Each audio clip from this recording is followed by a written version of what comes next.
how? Tell me how? Tell me how? Huh?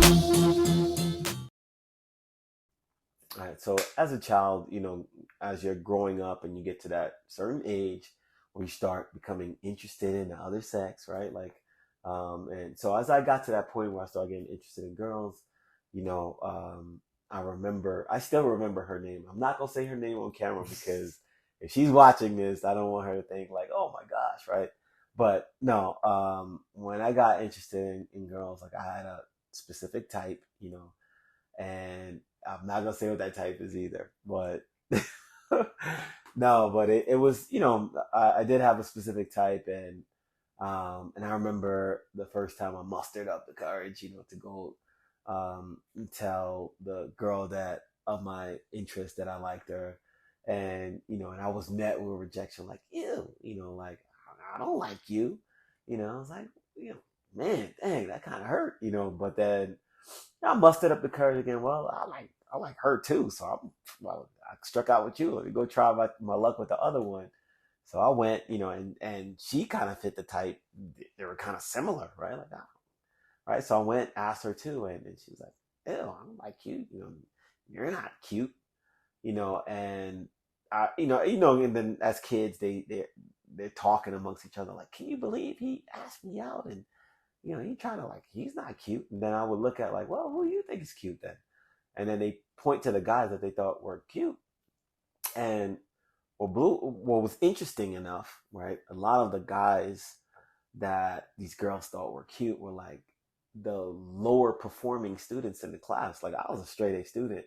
So I'm like, man, what's so cute about him? Like he's a low performer. He gets bad grades. Like I get good grades, right?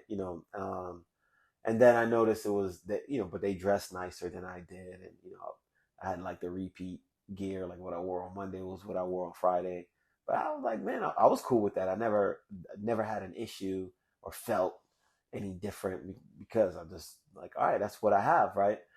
And I just remember like as the word kind of really got around, girls would just come up to me like, ew, I can't believe you had the nerve to ask out the popular girls, like you're not cute.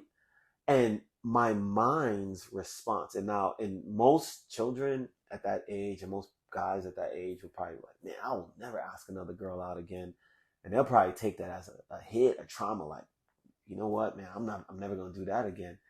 But my mind didn't go that way. My mind went the other way. Like I distinctly remember one of my responses were like, "You're right. I'm not cute. I'm handsome." And I'm like, oh, who told you that?